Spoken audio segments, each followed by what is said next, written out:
Hi everyone, Dr. Vire here. Well, Maria asked me to go over some best practices in grading.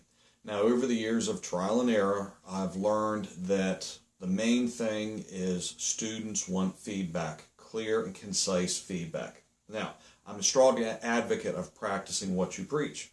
How can we expect our students to expand on their thoughts or respond to their fellow classmates if the only feedback they're receiving from us is good job or needs work? Not a learning moment for them.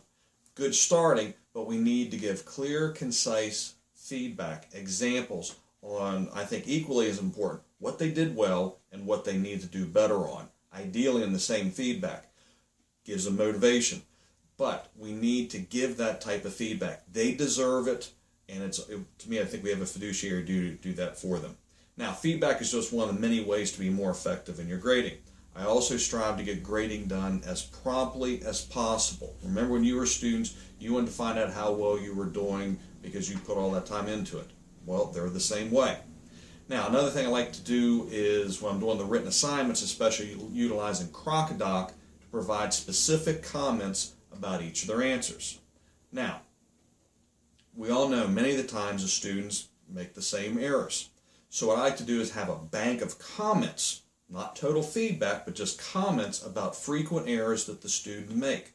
That way I can just copy and paste those small comments into the focused, unique feedback that I give each of the students. It's a great time saver, and it's also, hopefully, it's nuggets or tidbits of information they can utilize not only at that, but for future assignments and future courses that they're taking. So again, another learning moment. And it's that front-loaded feedback that I think adds quality to not only what they're getting, but also quality to their learning.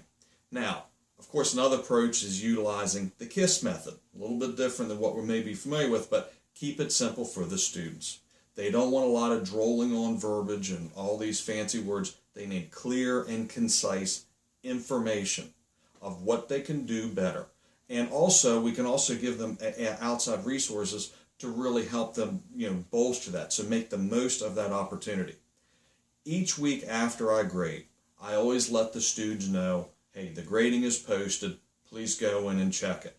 That way they can look and see if they have any missing assignments. They can act as a reminder to them. It drives into the classroom. And also, hey, I may have missed something, and they could call it to my attention.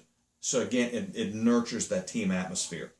Lastly, I try to make the students know that I'm involved in the process of being engaged with them, about communicating with them about, not only their grades, other content in the class, outside materials, what have you, but especially right now talking about the grades and their performance, so that they know I'm there to try to help them to succeed as best as possible and answer any questions. I hope that's been some help to you. Thanks a lot. Talk to you later.